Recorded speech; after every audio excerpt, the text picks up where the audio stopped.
Welcome back to the show. Week 9, major news in politics this last week. The Supreme Court has been keeping themselves just a little bit busy when it comes to issues like the Voting Rights Act, DOMA, Prop 8, a number of major cases like that settled this week. But that's not what we're going to be talking about on the program. I feel like I've pretty much said everything I need to say on that on the main show and in conversations around the studio throughout the week. But there are a number of other major stories that have to some extent been buried by all the Supreme Court news. And so we're going to be touching on those, both domestic and some major international stories, including one that I think it's actually pretty unfortunate that it has not yet been covered on the Young Turks. So, I mean, it's Saturday.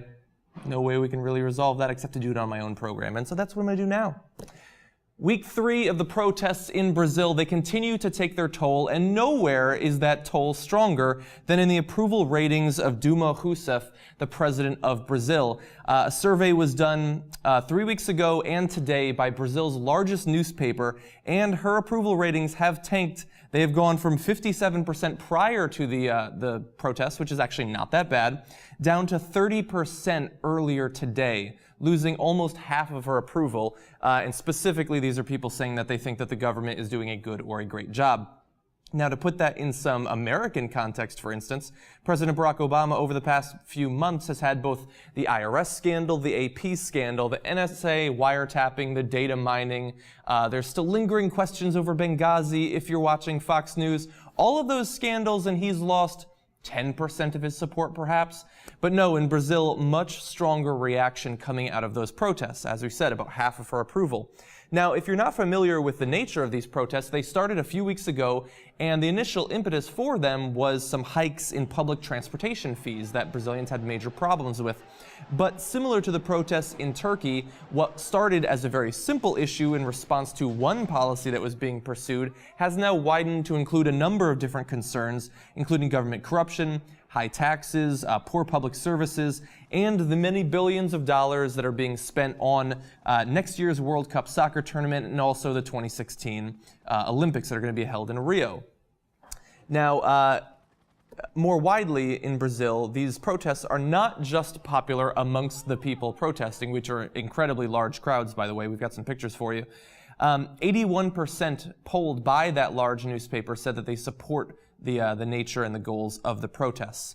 And what's interesting about this, we obviously started with the focusing on the drop in approval ratings for the president, but it's going to be an interesting question to see going into, I believe they have their next election next year, if it's going to take a real toll on her then, since it's not her specifically that is being hurt by this, but generally the entire government, all the parties concerned. The Brazilians tend to have a problem with all of them. We've got a quote from Pedro Arruda. He's a professor of political science at Catholic University in Sao Paulo. He says, the protest movement that began 2 weeks ago isn't necessarily a movement against the ruling Workers' Party, nor Dilma herself. It's a protest against the entire ruling class. The people are protesting all the parties. And so that's interesting. I mean, I think we've seen something like that in America. The Occupy protest that went on did have a problem with both the parties. In Turkey, you're seeing not quite so much focused on the entire government, but that's the nature of the protests in Brazil right now. Now, moving forward, what's going to happen, the protests will continue. There were rumors of a general strike that was supposed to happen on Monday, but the Brazil's two main unions, the Central Workers Union and the Union Force, say that they are not planning that. Instead, and I found this to be kind of interesting, they're planning a national work slowdown for July 11th, where workers will only perform strictly what's required of them on the job. Now, I understand that in some senses that seems more, I guess, reasonable and less likely to turn people against the protest movement, but it also seems much less likely to make much of a difference, I think. But look, they're the major unions. I guess they know what they're doing. Now, in response to these protests 3 weeks in, the government has made a couple of moves to try to quell some of the popular resistance to the government. Earlier, just this week, the president announced $23 billion in transportation investments, attempting possibly to undercut the initial concern of the protest movement.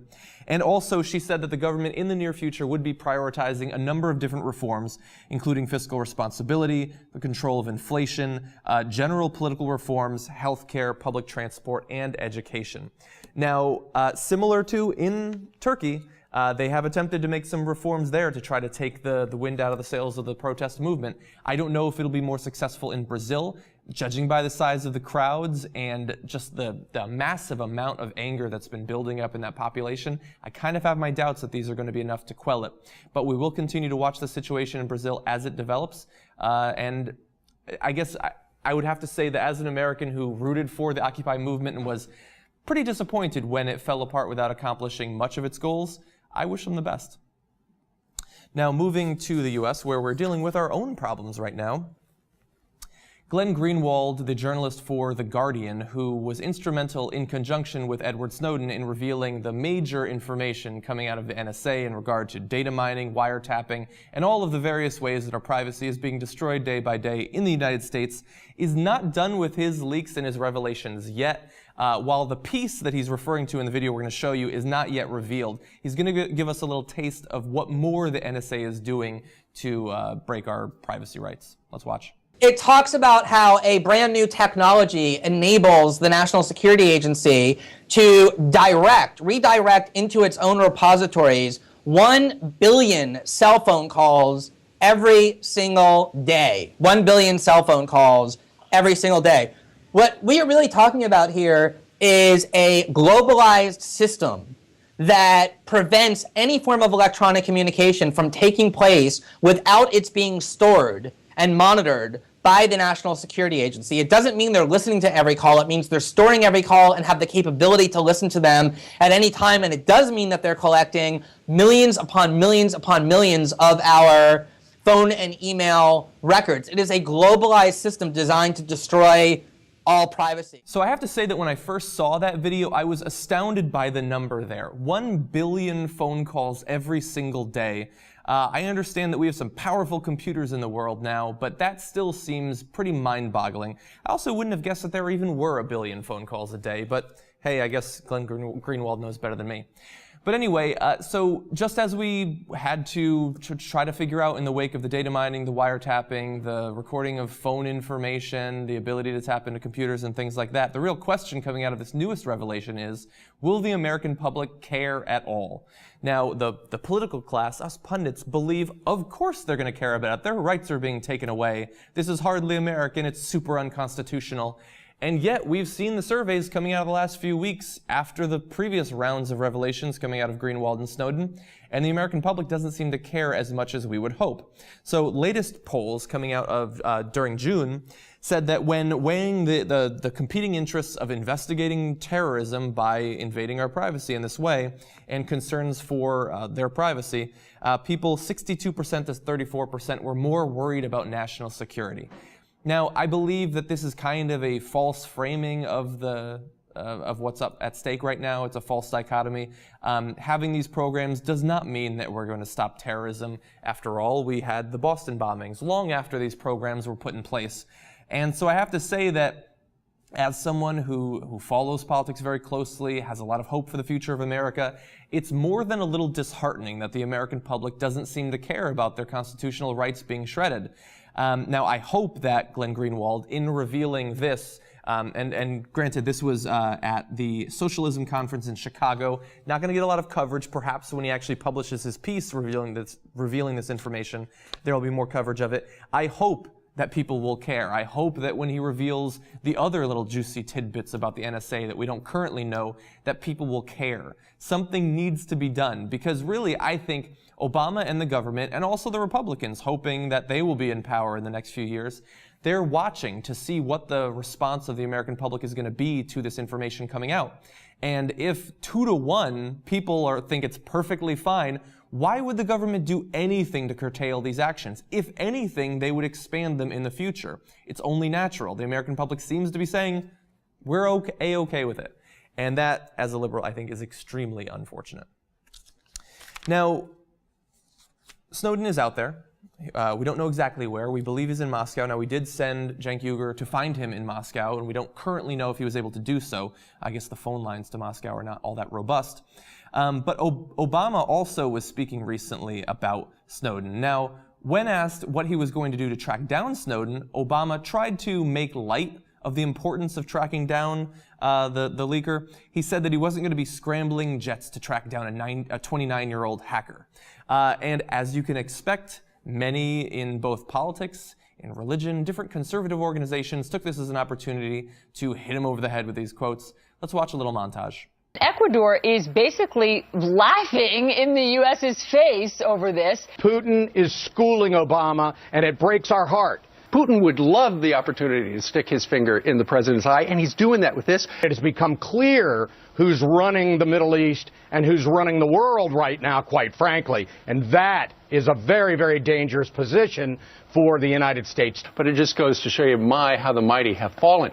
The president should show some leadership, some spine, and let our enemies as well as our allies know that we mean business. I am shocked that the president has not picked up the phone and weighed in on this situation with the presidents of China and Russia to protect American national security. It simply shows the limitations of our president's international influence. It certainly is waning. Wasn't electing Obama supposed to make the rest of the world like us and respect us? And I find it absolutely heartbreaking, appalling, disgusting that our commander-in-chief continues to display this kind of or this lack of leadership around the world.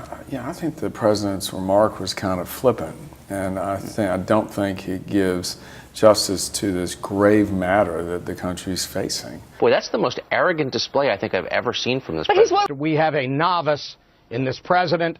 He should be on the phone, back channels, talking to Putin, talking to Xi, talking to whoever he has to, and letting them know in no uncertain terms that we want this guy, we are going to get this guy, they can help us or they can create an issue. And we can have a lot of influence. We need to go ahead, use that influence right now with these countries like China and Russia, who seem to be thumbing their nose up the president as well as America. For him to stand there in just such a weakened position continues again, Stuart, to show the world that that the commander-in-chief of the United States is no commander-in-chief at all. Now, what I love about those quotes there is the people on the right who have a problem with Obama can't seem to decide exactly what they have a problem with him for.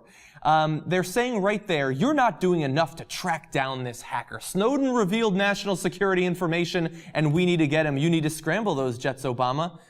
But at the same time, just a week or two ago, they were saying, oh my God, I can't believe the NSA is doing this, wiretapping, data mining, finding out all this private information about us. Obama, how could you dare okay these programs? So which is it? Is your problem that the programs exist or that they were revealed by Snowden? I suppose in some sense, since nobody's going to hold you accountable, it is, I guess, apparently just fine to have a problem with both of those. But for a program like this that tries to keep the politicians accountable, it seems kind of suspect. Now, Cantor, the former CIA officials, all of the pundits, Hannity's going to be speaking about this, I'm sure, Rush Limbaugh.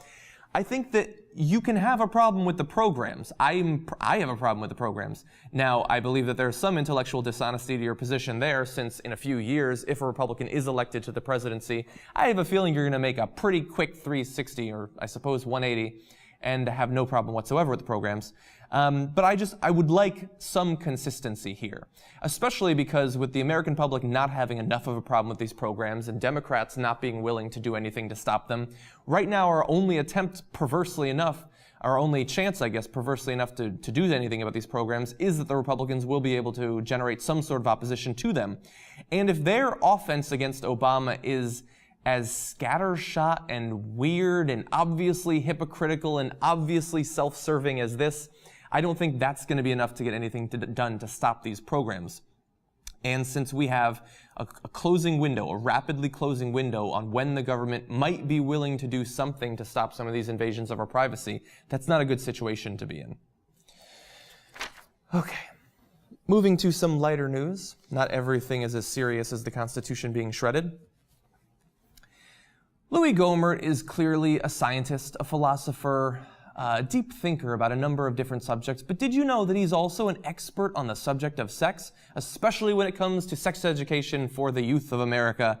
Well, he is, and when you find out why he cares so much about this topic, you're going to hate him even more than you probably already do. So he was speaking to the Christian conservative Wall Builders Live radio program, massive program. I'm sure many of you are daily watchers of it. And he was talking about why he thinks it's a bad idea for us to teach kids sex education, particularly young kids sex education. And this is what he said. Let the kids be innocent. Let them dream. Let them, play. That's kind of weird. Let them enjoy their life. You don't have to force the sexuality stuff into their life at such a point. It was never intended to be that way. They'll find out soon enough. Mankind has existed for a pretty long time without anyone else having to give a sex ed lesson to anybody. And now we feel like, oh gosh, people are too stupid unless we force them to sit and listen to instructions. It's just incredible. Now here's the problem with that. That may sound good to people who don't think much before they okay a policy or I guess policy preferences, but that's kind of stupid because we do have problems in America. We have problems with teenage pregnancy. We have problems with the transmission of STDs. I, for one, think that maybe taking away a little bit of their wide-eyed childhood innocence is worth it if it stops them from having kids when they're 16 or giving each other antibiotic-resistant gonorrhea and things like that. I think that that's a fine trade to make. And since Louis Gohmert, I have to assume, is incredibly pro-life, you would think he would be willing to make that trade as well. But no, and one of the reasons he's not willing to make the trade is because of, similar to Glenn Beck, the looming specter of the Soviet Union. What does that have to do with this?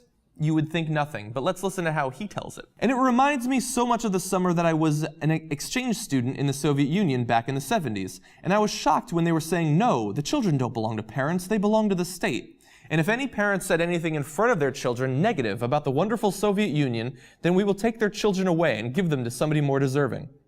And I just thought how horribly shocking that was. That of course parents were the ones who loved the children, not the state. And I thought, well, thank God that we don't have that in our country.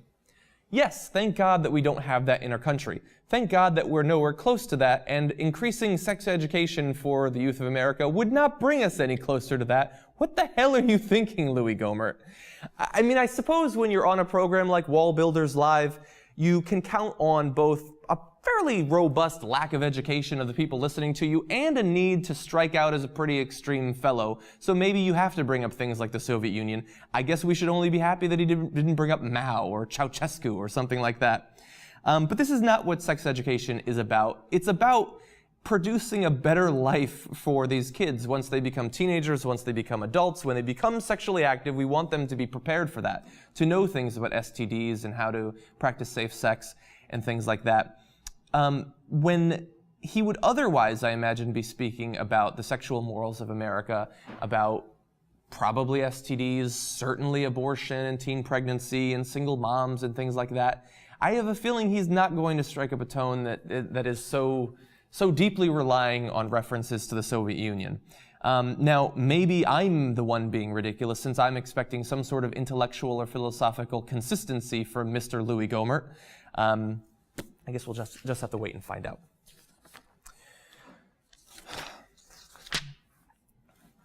Now, Pam Geller is a very famous Islamophobe, right-wing activist, blogger. She's been in the news before for sponsoring some extremely anti-Islam posters and things like that were on New York Subways, I should say, not sandwiches. You can't currently sponsor any messages on Subway sandwiches that I know of. But she is very active in denouncing Islam in America. And she was hoping to do so in the UK as well. She was going to be traveling over there to attend a rally being put on by the far-right English Defense League, which is by many organizations considered to be a hate group. She wanted to go to the rally, but she's not going to be able to. UK is banning her. Not from the rally, from the country, which is kind of an interesting concept. Since, she says some pretty outrageous things, but she's not exactly a terrorist or anything like that. But no, she is being banned under the country's unacceptable behavior policy. Now, I'm going to give my take on whether or not that makes sense, or we should have something like that here in the US. But first, let's hear Pam Geller's response to this. She says, in a striking blow against freedom, the British government has banned us from entering the country. Mohammed al-Arifi, who has advocated Jew hatred, wife-beating, and jihad violence, entered the UK recently with no difficulty.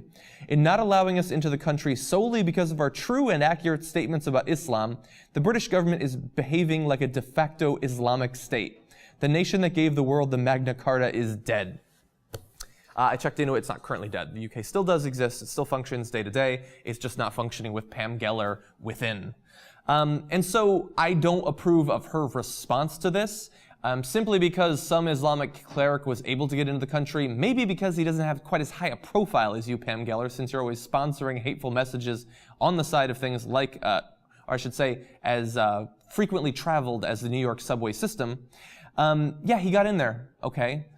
I don't know what he was intending to do there. I assume they're watching him if he's some sort of threat, but you were going to be attending a far-right rally. You were probably going to be engaging in at least a little bit of light hate speech. And so I suppose if that's their policy, it's their right to exercise that. Now, it's noteworthy that Pam Geller is not the only person who's been banned from entering the UK under this policy. Some other people have been banned. Radio host Michael Savage, who is one of the most offensive and possibly worst people in America. He had a program on MSNBC for about 27 minutes, and then he was thrown off because he is too crazy even for cable news. Florida pastor Terry Jones, who is famous for wanting to burn a Quran, I believe. Rapper Snoop Lion, so that's interesting. And now Islamophobic activist Pam Geller. So that's quite a little group she's gotten herself involved in there. I should say at this point, I don't know what Snoop Lion did to get banned from the UK.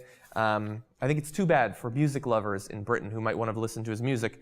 But I will say my take on this, I'm not in favor of this. Now, obviously, we don't have a program like this in America. Certainly, people can be banned from entering, but not because of things they've said in the past. They would have to pose some sort of clear and obvious threat to American security or the American population or something like that. That's a premise, or that's a policy that we've had for a long time, and I think it's worked fairly well for us. So I'm not in favor of this. I personally think, and this has proven controversial on TYTU before when I've said this, I think that when people have absolutely horrid opinions, it's a good thing when they express them.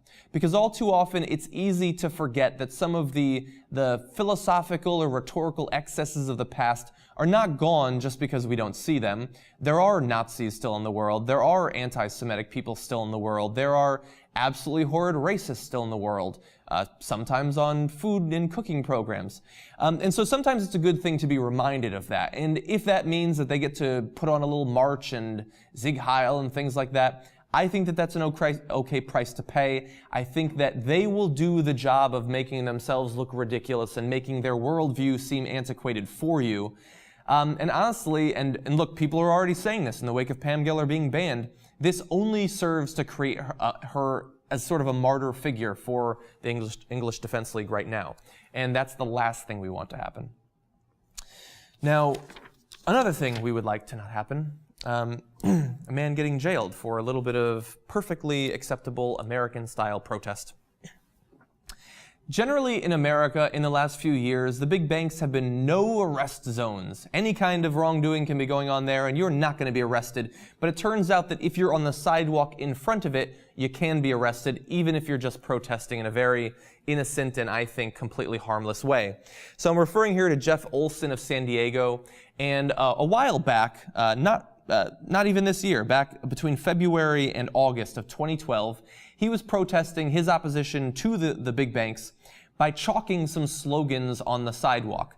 There were some pretty offensive, pretty extreme slogans like, "No thanks, big banks," and "Shame on Bank of America." Maybe he wanted to say something more extreme after that little intro, but he ran out of chalk or something, I don't know. And so he is being arrested, and he might actually go to jail for this. Not for a day, not for a week, not for a month. He might go to jail for 13 years, and he might have to also pay $13,000 in restitution. I don't know if there's some weird correlation between number of years and amount of restitution, but it seems to line up pretty well there. Now, some say that this doesn't have as much to do with the banks and more to do with sort of a power-obsessed attorney general in that area.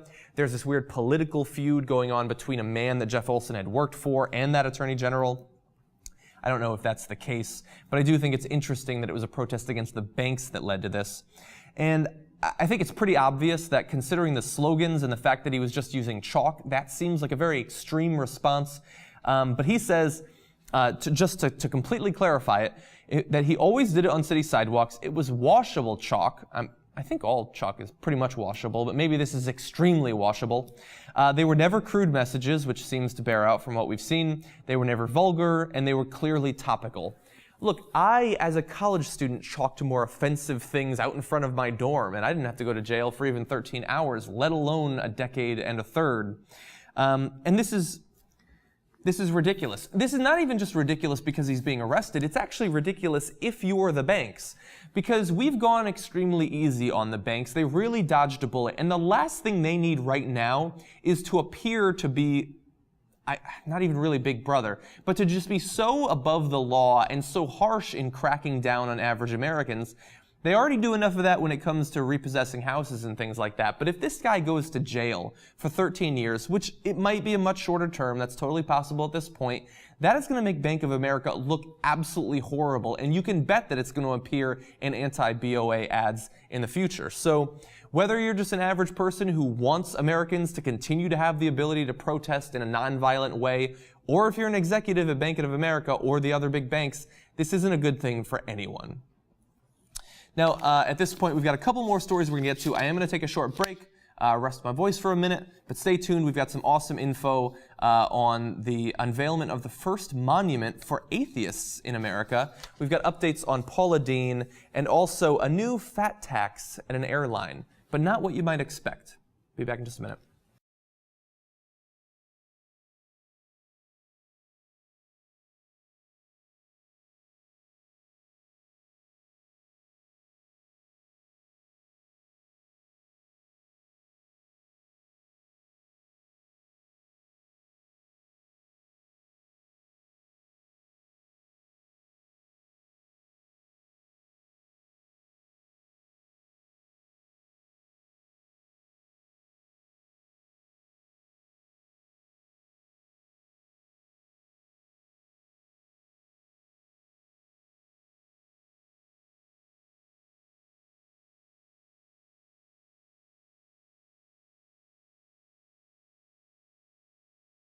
Back on the show, we've got a number of awesome stories for you, so stay tuned.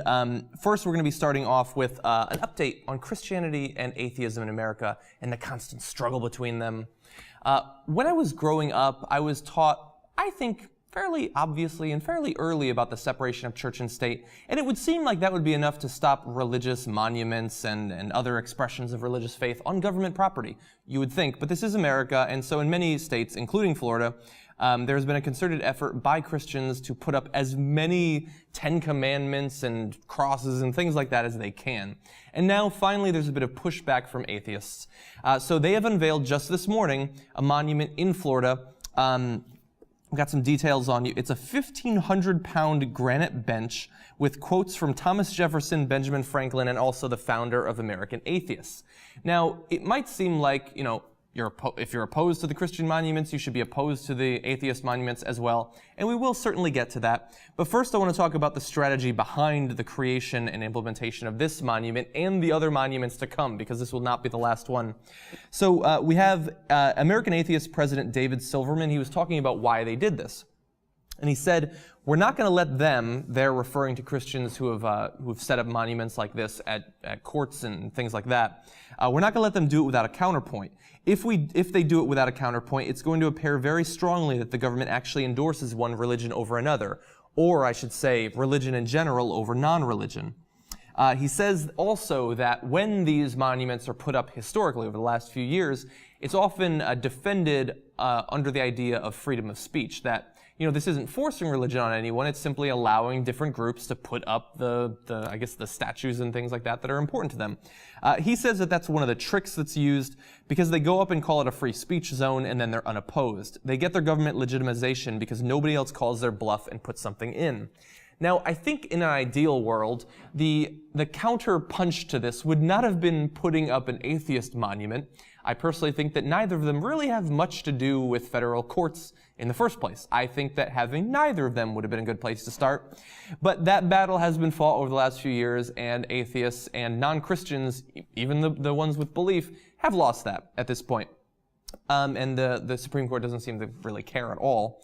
And so I guess this was the only legitimate or possible move. And so they have an anonymous donor, by the way, that's been funding for these monuments. I don't know how much each one costs. It is 1,500 pounds, so you'd imagine a lot. But they are going to be putting up 50 in total. So there were some big dollars being dished out on this. And I should also say, so this one is an atheist monument. Now, I am an atheist. If you would expect that I would just have a knee-jerk reaction of support for it, you're pretty off base, I would say, in this case. I like the quotes that they're using. They're in no way offensive. I think that this could create some sort of dialogue about the role of religion and atheism in public. I suppose that's sort of the mission statement. But I'm not a huge fan. I think that you should go to court to have your lawsuits settled, maybe, to try to receive, or if you're on the other side, dispense justice. I think that's historically what it's been for. These really don't have anything to do with it. It's an unnecessary battle. And while I suppose, as I said, there could be the discussion, you see the atheist monument and you think, oh, I forgot, there are atheists in America. That could be a good thing. I also always worry, especially as an atheist who uses Reddit, that these sorts of displays could just piss people off. Now, as I said, they were very careful with the quotes that they chose. They're not offensive. There's nothing anti-faith necessarily in them. But I'm always worried about the possibility of harming the movement by pissing people off. So I guess I have to say to David Silverman, it's an impressive move to be able to raise that much money, and I'm sure it's going to generate a huge amount of press attention for you. But I worry a little bit that this might set a precedent that will only lead to more religious and specifically Christian monuments on government property.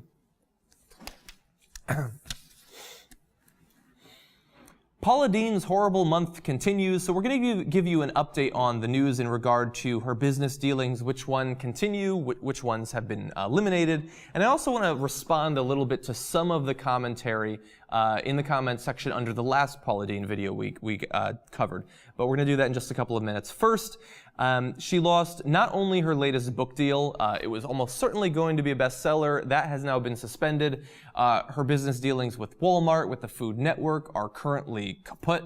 Now, could she come back in the future? Certainly, but many of her deals are currently at least suspended, if not terminated.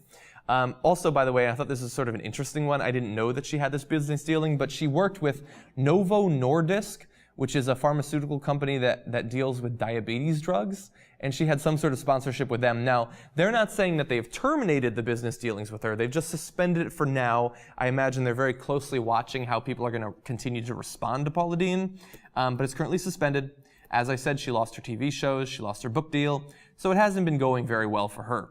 Now, obviously, if you're Paula Deen, this is not a good time for you. She recently got a crisis manager, a fairly famous one that I wasn't previously familiar with, but it's going to help her try to get through this. And look, the way the attention span of America works, in a month or 3 months or certainly 6 months, there's no reason why Paula Deen couldn't make some sort of epic return, rising out of the ashes as a phoenix, or I guess out of, burnt food crumbs or something like that. That might be more topical. And so I don't doubt that she'll be able to make millions more in the future. I think that personally she should take this as an opportunity to go independent and start a major YouTube food network. That seems like that would be possibly more lucrative in the future, and she could use that to launch product lines and books and things like that. But anyway, so that's the state of her business dealings. When it comes to the actual situation with Paula Deen, a lot of people responded to the video by saying, "Why are you so mean to her? Like, she made a mistake," or "Is it so bad that she's racist?" Or simply saying that what she did was not racist. I'm not really going to debate that. I think that if you don't think that some of the videos we showed you were racist, I don't think you can be convinced otherwise. I mean, she pointed to a black background and said, "I have a black friend as black as this." That's pretty damn racist. But I will say, the comments first. The things that she said, I'm white. I find racism to be somewhat offensive, but obviously I'm not personally offended by the comments. They didn't destroy my life or anything like that. I simply reported them to you. But they did bother a lot of people, not universally, but many people. And initially, the Food Network, the strongest business connection she had, decided to terminate her contract. Now, should they have done that? I think that's sort of an interesting philosophical question. Many people seem to imply in the comments that they shouldn't have, but the thing is, they're free to employ whoever they want, and they obviously got rid of her because they believe that she's going to damage them financially in the future. If they think that they're going to lose money because of her, why would they employ her? And if you have a major problem with their move to fire her, I think there's sort of an underlying assumption there, or an implication that, they shouldn't be allowed to fire her? Which is odd, because you certainly wouldn't have said that months before the racism was revealed. And so it's sort of a weird world, a weird twisted bizarro land where you're allowed to fire a non-racist, but once someone reveals themselves as a racist, you better not fire them. That's weird. Doesn't really compute with America, and I think that they were free to do what they did. Now, on the converse, if they decided to keep her employed, I think that they're free to do that. We don't prosecute people for thought crimes. Being a racist is not illegal in America. It's just unwise if you want to make a lot of money in a very public way, unless you're on Fox News or something like that. And so I think they were free to do what they did. But I should point out that many people also attacked me directly. I assume not actual viewers of the program on a regular basis, but just really worked up Paula Deen fans, saying, why am I attacking her? Look, I'm just showing you videos that she publicly took. She was saying these things. It wasn't under interrogation or anything like that. And also, the real problem that I have is not the things that she said, but it's the way that she ran her business. And so why we're finding out about much of this is because of the testimony, the written depositions and all that's coming out. These are because of lawsuits. The lawsuits came about because of the way that she ran her business. For instance, the most, I think, egregious example was not allowing dark-skinned African Americans to be in public relations sort of positions in the company. She felt apparently that people would be uncomfortable with extremely dark-skinned African Americans. That goes beyond just what you think about people a little bit, or maybe an off-the-cuff remark or something like that.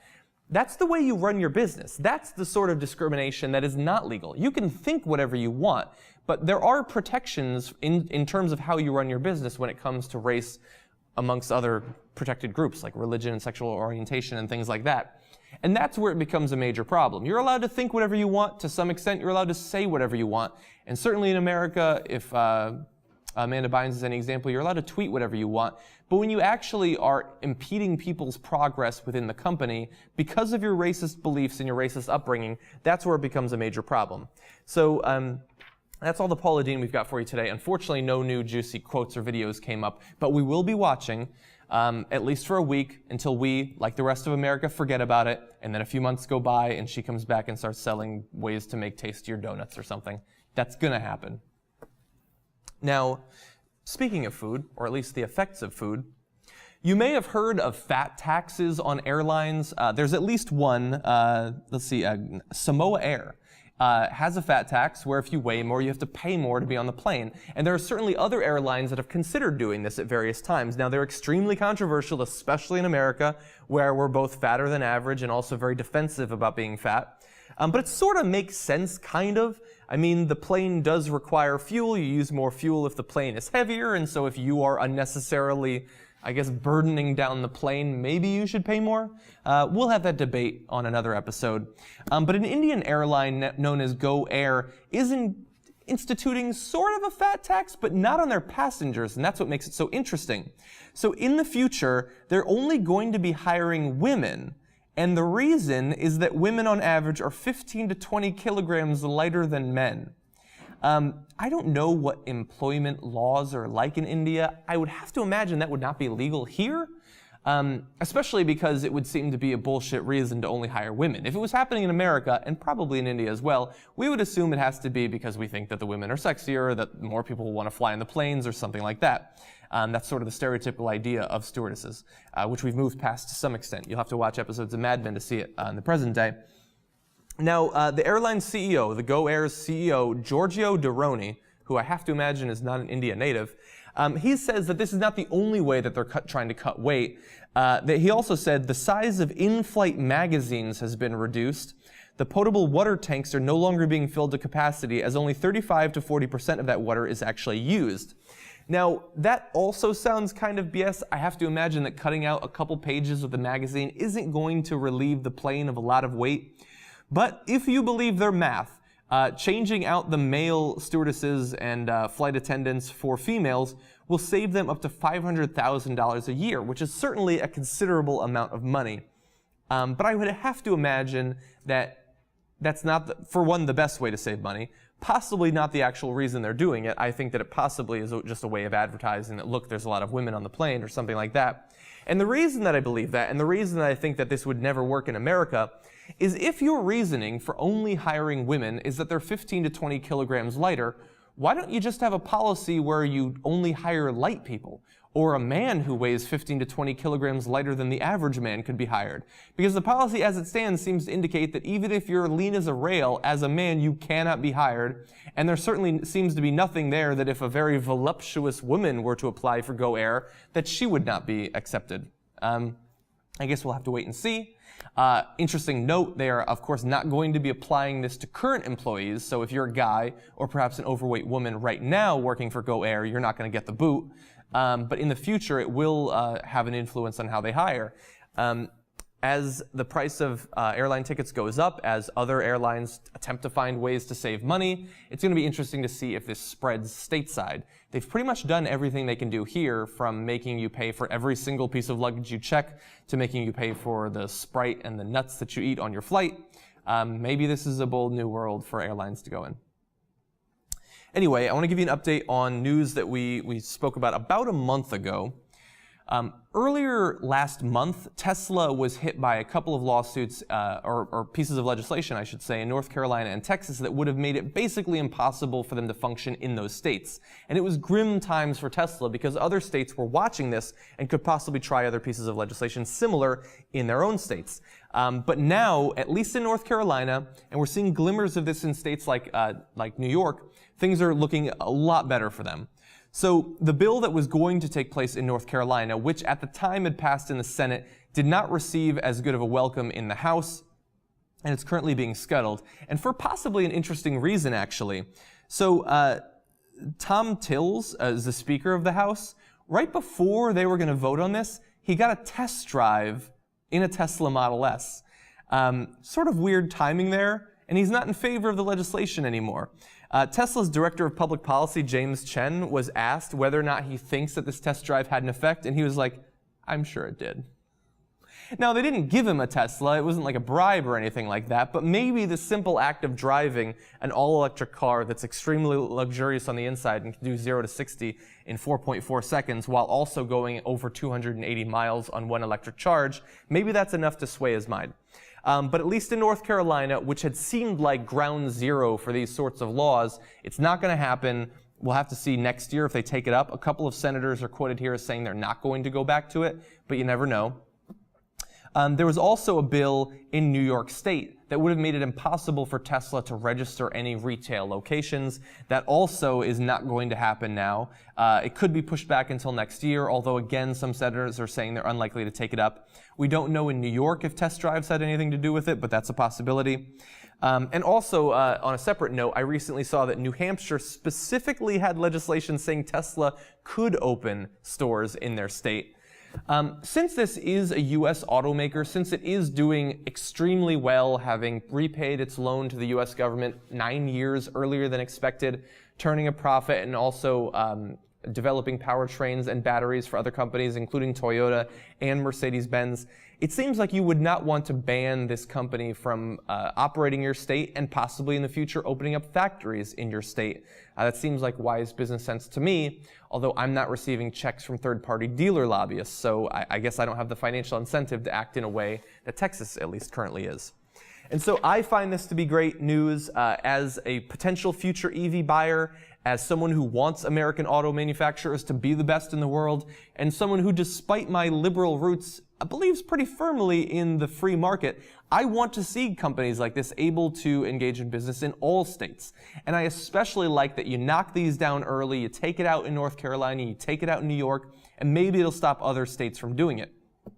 And honestly, on a personal note, anything that makes the third-party car dealers angry, I'm a big fan of because they seem like a bunch of tools.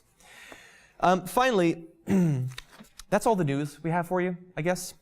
I would love to cover more, but since I'm the one making the graphics for these and editing them, there's limited time. But I want to make time for some community engagement. This is week 9 of the weekly roundup, where I respond to your comments and questions on Facebook, Twitter, and YouTube comments as well. Yeah, we get them from all those sources. I've got a couple of questions I'm going to answer for you, some awesome ones coming in. Alana Nixon says, "Hey John, I was wondering if you know of any shows similar to TYT that cover Canadian news. Unfortunately, I don't currently know of any that are similar, I guess, in format or the way they cover the news, that sort of thing, that deal specifically with Canada. Maybe you can search. But I do have some good news for you. I know, at least anecdotally, Steve-O, the COO of the Young Turks, has said that we do want to expand into other markets. He's specifically mentioned Britain and Australia, but I think I've heard him mention Canada as well. So hold your breath, maybe in a year or two, there will be TYT Canada. Next, coming from 5 Oodings. John, what's your take on a viable future third U.S. political party as an alternative to the Republicrats? I don't personally have the view of the current two-party system that some people do. I think that it's a little bit healthier than some people, their sort of apocalyptic views of how it's going. And the reason that I think that is also the reason that I think that a major third party or a lingering multi-election third party is unlikely to come about. And that is that the way that elections are structured in America, it's extremely difficult for a third party to have an impact in multiple elections. So to even be on the ballot in many states, you have to have had a certain showing, a percentage showing in the previous election. In some states it's 3 or 4%, some states it's 5%. And so unless you hit that mark, in the next election you're not even going to be on the ballot, and so it becomes even harder to be involved in multiple elections. Also, with the sheer amount of money it takes to run a competitive campaign in the state or on the federal level, it's very hard for that. Now, these states, the established parties, both the Republicans and the Democrats, one of the things they're best at is raising money. It's hard, actually, like in auto manufacturers, for a startup to compete. And finally, the parties, both the Republicans and the Democrats, it's easy to see them as very static organizations.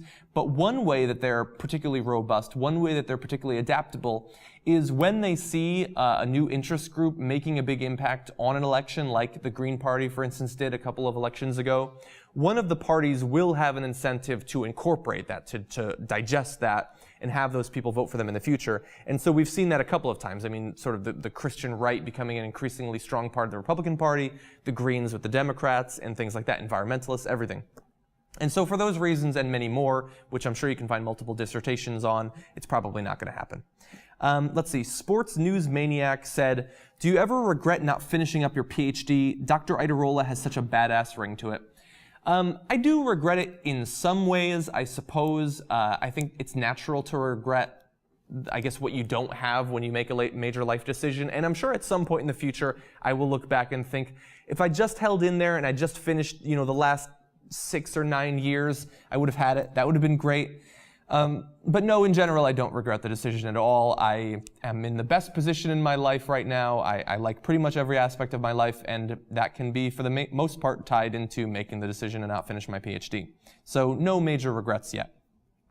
Finally, last comment here from Linda Hewitt. What's the best first-person shooter game in your opinion? I just really want to blow some shit up with a smiley face. You weren't super specific there. Now, granted, you only have 140 characters, but I don't know if you mean historically or in the present, single player versus multiplayer, so I'll mention a few. Probably one of the ones that has made the most impact on me was GoldenEye. For local multiplayer, it's one of the best first-person shooters ever. I don't think that we would have the multiplayer first-person shooters we have now with the features they have if not for GoldenEye, which especially on consoles showed that first-person shooters can work in that format. I don't think we would have had Halo necessarily. Previous to these games, first-person shooters only really happened on PCs because it was believed that the controllers just weren't adaptable enough. So there's definitely GoldenEye. I also enjoyed Halo and Halo 2 multiplayer. I mean, I guess in terms of story, both Half-Life and the Dead Space series have been very important, I think, in advancing what we believe a first-person shooter story can be like. I'm probably missing a whole bunch of others that are similar in that regard. I think Borderlands is very interesting. There's a lot. I can't really choose, but those are some ones that stand out. I would love to answer much more comments, but I've gone over a little bit. And so if you have questions or comments you'd like to see on next week's Weekly Roundup, feel free to leave them in the comments section. You can tweet them to me at @JIadarola or go to facebook.com/ I believe John Iadarola fan. I don't know, search on Facebook. Somebody set it up. I don't know who actually controls it, but you can leave comments there as well, and I look forward to reading those. So that's all the time we have for episode 9 of the show. I want to thank you for sticking it out through what felt like 47 to 49 minutes of the program. If you have ideas for stories, I am very amenable constantly to your input in terms of what you'd like to see covered on the show, so feel free to let me know about that, and I'll see you next week.